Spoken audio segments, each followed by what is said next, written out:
বিবেচনায় আমরা বলতে পারি তাহাজ্জুদের নামাজটা মূলত সুন্নত নামাজ, যেহেতু নবী সাল্লাল্লাহু আলাইহি ওয়াসাল্লাম পড়েছেন, পড়তে বলেছেন, বিধায় এটি সুন্নাহ, তার অনুসরণ আমরা করছি, সেজন্য এটি সুন্নত নামাজ বলবো।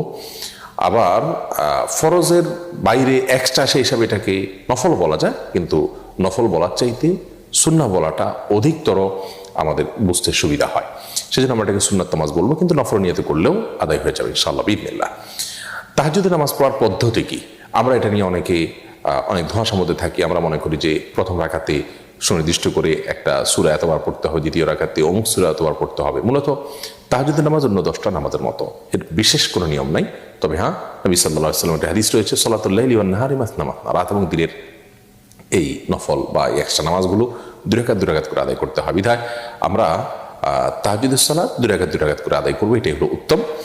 আর এই 2 রাকাত করে যে আদায় করবো, সেটা অন্য সাধারণ নামাজের মতোই আমরা পড়বো। অন্য সালাতগুলো যেরকম পড়ি, হাত বাঁধার পর আমরা